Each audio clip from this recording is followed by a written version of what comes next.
क्या उत्तराखंड कांग्रेस में स्थितियां सुधारे नहीं सुधर रही हैं? और क्या उत्तराखंड कांग्रेस में डबल स्टैंडर्ड अपनाया जा रहा है? जिला स्तर के नेताओं पर कार्रवाई हो रही है और विधायक पर चुप्पी साध ली जा रही है।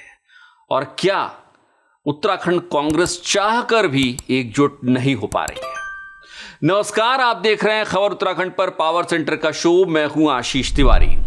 आज इसी मसले पर एनालिसिस करेंगे और ये चर्चा करेंगे कि आखिर उत्तराखंड कांग्रेस चाहकर भी ये क्यों नहीं दिखा पा रही है कि समूची कांग्रेस एक साथ एकजुट खड़ी हुई है। कार्यक्रम में आगे बढ़े, एनालिसिस में आगे बढ़े, इससे पहले आपको एक बैकग्राउंडर बताना जरूरी है। दरअसल कांग्रेस पूरे राज्य में एक परिवर्तन संकल्प यात्रा निकाल रही है। कांग्रेस की कोशिश है कि जमीनी स्तर के कार्यकर्ताओं से लेकर विधायक से लेकर जनता के बीच तक एक सेतु बनाया जाए और राज्य में सत्ता में वापसी की जाए। इसी यात्रा के तहत पिथौरागढ़ में पड़ाव पड़ा। कार्यक्रम का आयोजन हुआ। कार्यक्रम में प्रदेश अध्यक्ष गणेश गोदियाल खुद मौजूद थे। इलाकाई विधायक मयूख मेहर वहां पर मौजूद थे और तमाम जिला स्तर के कार्यकर्ता और नेता मौजूद थे। लेकिन इस कार्यक्रम में जो कुछ भी हुआ उसने सबको हैरान कर दिया। कार्यक्रम की शुरुआत होते ही स्थानीय जो कांग्रेस की महिला नेता हैं भावना नगरकोटी, उन्होंने कुछ ऐसी बात कह दी जो सबको चुभ गई। चुभनी भी थी क्योंकि उन्होंने पार्टी स्तर पर अपने विधायक को आईना दिखा दिया था और वो भी गणेश गोदियाल के सामने, प्रदेश अध्यक्ष के सामने। और इसके बाद हंगामा हुआ। मयूख मेहर प्रोग्राम को छोड़कर चले गए और शायद कांग्रेस के राजनीतिक इतिहास में उत्तराखंड में पहली बार ऐसा हुआ कि उत्तराखंड कांग्रेस प्रदेश अध्यक्ष के सामने ही पार्टी के विधायक के खिलाफ मुर्दाबाद के नारे पार्टी के ही कार्यकर्ताओं ने लगाए। और इसके बाद पार्टी ने शो कॉज नोटिस दिया 3 नेताओं को और उसके बाद अब 3 नेताओं को, जिनके नाम दीपक लुंठी, भावना नगरकोटी और महेंद्र लुंठी हैं, तीनों को पार्टी से निकाल दिया गया है 6 साल के लिए। एक बार की ये लगता है कि पार्टी ने अनुशासन को सर्वोपरि रखा है और अनुशासन बनाए रखने के लिए ये कार्रवाई की है। कोई भी देखेगा, सुनेगा तो ये कहेगा कि किसी भी स्तर पर अनुशासनहीनता बर्दाश्त नहीं होगी। लेकिन बात क्या सिर्फ इतनी भर है? सवाल ये है कि जो लोग भी कांग्रेस की राजनीति को समझते हैं वो ये जानते हैं कि भावना नगरकोटी जो बात उठा रही थी उसका बैकग्राउंडर जो था वो सीधे तौर पर विधायक मयूख मेहर से जुड़ा हुआ था। और जो लोग नहीं जानते हैं उनकी जानकारी के लिए बता दूं कि मयूख मेहर कांग्रेस के विधायक जरूर हैं, लेकिन निकाय चुनाव में इन्हीं मयूख मेहर ने कांग्रेस की अधिकृत प्रत्याशी के खिलाफ जाकर चुनाव प्रचार किया था। पार्टी कुछ नहीं कर पाई थी उनका उस समय भी। इसके पहले पार्टी ने उनको एक विधानसभा उपचुनाव में उतारने की कोशिश की। उन्होंने मना कर दिया कि मैं सिंपैथी की लहर में उपचुनाव में नहीं उतरूंगा। यानी 2 ऐसे मौके आए जब मयूख मेहर पार्टी के निर्देशों के खिलाफ चले गए। एक बार तो निकाय चुनाव में उन्होंने सीधे तौर पर अधिकृत प्रत्याशी के खिलाफ चुनाव प्रचार किया, लेकिन पार्टी उनका कुछ बिगाड़ नहीं पाई। और भावना नगरकोटी सिर्फ इसी बात का जिक्र कर रही थी कि अगर इसी तरीके से होता रहेगा तो कांग्रेस में, पार्टी में कैसे चलेगा, असंतोष कार्यकर्ताओं में जो पनप रहा है उसको कैसे रोका जाएगा। और इसी बात पर इन तीनों नेताओं को निकाल दिया गया। ठीक है, पार्टी फोरम पे यह बात होनी चाहिए थी। शायद पार्टी को लगता होगा कि बंद कमरे में होनी चाहिए थी, वो भी अपनी जगह ठीक है। लेकिन आज सवाल यह है कि अगर भावना नगरकोटी, महेंद्र लुंठी, दीपक लुंठी पर कार्रवाई हो जाती है तो मयूख मेहर पर क्या कार्रवाई होगी, ये कौन बताएगा? अब यहां पर जो सवाल उठता है वो ये उठता है कि ये शायद कार्रवाई बनाम रणनीति का हिस्सा हो। शायद है कि कांग्रेस आने वाले वक्त में रणनीति के हिसाब से मयूख मेहर के खिलाफ कार्रवाई करे।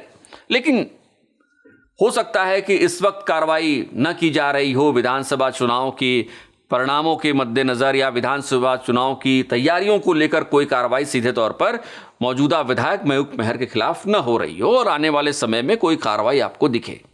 लेकिन ठीक है, यह पार्टी के लिए कार्रवाई बनाम रणनीति का मसला हो सकता है, लेकिन इस वक्त जो भी कार्यकर्ता पदाधिकारी होंगे कांग्रेस के, उनके मन में तो यह सवाल होगा और उन सवालों का जवाब कौन देगा, ये कांग्रेस को तय करना होगा। एक सवाल यह भी है कि क्या मयूख मेहर पार्टी के अनुशासन से, पार्टी से इतने बड़े हो गए हैं कि उस वक्त भी जब वो अधिकृत प्रत्याशी के खिलाफ जाकर चुनाव प्रचार कर रहे थे और इस वक्त भी वो पार्टी के नेतृत्व को चुनौती देने की स्थिति में आ गए हैं, और इसके पीछे इतनी उनकी स्थिति इतनी मजबूत हो चुकी है कि उनको पता है कि वो कुछ भी कर ले, पार्टी उनका कुछ बिगाड़ नहीं पाएगी, पार्टी उनके आगे बेबस हो गई है।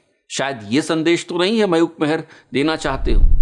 ये सवाल इसलिए पूछा जा रहा है क्योंकि जब निकाय चुनाव में मयूख मेहर बतौर विधायक रहते हुए कांग्रेस के अधिकृत प्रत्याशी के खिलाफ चुनाव प्रचार कर रहे थे, तो उसी दौरान वो कांग्रेस के तत्कालीन प्रदेश अध्यक्ष करण माहरा को लेकर भी ऐसे विवादास्पद बयान दे रहे थे जिस पर उनके खिलाफ पार्टी को कार्रवाई करनी चाहिए थी, लेकिन उस वक्त भी कार्रवाई नहीं हुई। हालांकि तत्कालीन प्रदेश अध्यक्ष करण माहरा ने अपने तेवर दिखाए थे, लेकिन वो तेवर रिजल्ट में नहीं दिखाई पड़े, परिणाम में नहीं दिखाई पड़े, और मयूख मेहर का कुछ नहीं बिगड़ा। इसलिए ऐसा लगता है कि मानो मयूख मेहर के आगे पार्टी बेबस हो गई है। एक सवाल यहां पर यह भी है कि क्या विपक्ष को एक मुद्दा नहीं मिलेगा कि आप डबल स्टैंडर्ड अपनाते हैं? कार्यकर्ताओं में क्या मैसेज नहीं जाएगा कि पदाधिकारी और कार्यकर्ताओं के लिए अलग स्टैंडर्ड होता है, और अगर आप विधायक बन जाते हैं, बड़े नेता बन जाते हैं, तो आपके लिए अलग स्टैंडर्ड होता है? सवाल यहां पर यह भी है कि क्या कांग्रेस में एक ऐसा गुट है जिसको हर तरीके की छूट मिली हुई है कि आप पार्टी के खिलाफ जाइए, पार्टी के अधिकृत प्रत्याशी के खिलाफ जाइए, आप बयान दीजिए, लेकिन आपके ऊपर एक ऐसा वरद हस्त है जो आपको हर मुश्किल से बचा कर रखेगा, और इसलिए आपके लिए पार्टी का अनुशासन कोई मायने नहीं रखता है? क्या मयूख मेहर ये बताने की कोशिश कर रहे हैं? और क्या कुछ और विधायक भी ऐसे हो सकते हैं जो एक प्रेशर ग्रुप के हिस्से के तौर पर हों और आने वाले वक्त में ये सब कुछ दिखाई भी पड़े? अब सवाल ये है, बहुत लंबा नहीं करेंगे इसको, अब सवाल ये है कि अगर स्थितियां यही बनी रहती हैं तो कांग्रेस को क्या मुश्किलें आ सकती हैं? क्योंकि 2027 के विधानसभा चुनाव के लिए अगर आप तैयारी कर रहे हैं, सत्ता में 10 साल बाद वापसी की कोशिश में लगे हुए हैं, और ऐसे में आपके पार्टी पदाधिकारी और कांग्रेस के जो जमीनी स्तर के कार्यकर्ता हैं उनमें ये संदेश जा रहा है कि पार्टी में कार्रवाइयों पर डबल स्टैंडर्ड का साया है, तो क्या गणेश गोदियाल या उनकी जो तमाम टीम है इसी आधार पर सत्ता में वापसी की राह को प्रशस्त कर पाएगी? सवाल यह है। और अगर ये डबल स्टैंडर्ड वाली स्थितियां बनी हुई हैं, इसमें जरा भी सच है, तो कहीं ऐसा तो नहीं है? ये बहुत ईमानदारी से सवाल पूछा जा रहा है, और इस सवाल का जवाब शायद तमाम कांग्रेस के कार्यकर्ता चाह रहे होंगे कि उस प्रेशर ग्रुप के दबाव में कहीं गणेश गोदियाल भी तो नहीं आ गए हैं। और यही वजह है कि गणेश गोदियाल इस पूरे मामले में चुप्पी साधे हुए हैं और सब कुछ अपने सामने होते देख रहे हैं, लेकिन मयूख मेहर के खिलाफ वो कुछ बोल नहीं पा रहे हैं या उनको रोक नहीं पा रहे हैं। और अगर गणेश गोदियाल इतने बेबस हो गए हैं तो फिर कांग्रेस पार्टी का कौन मालिक है? भगवान?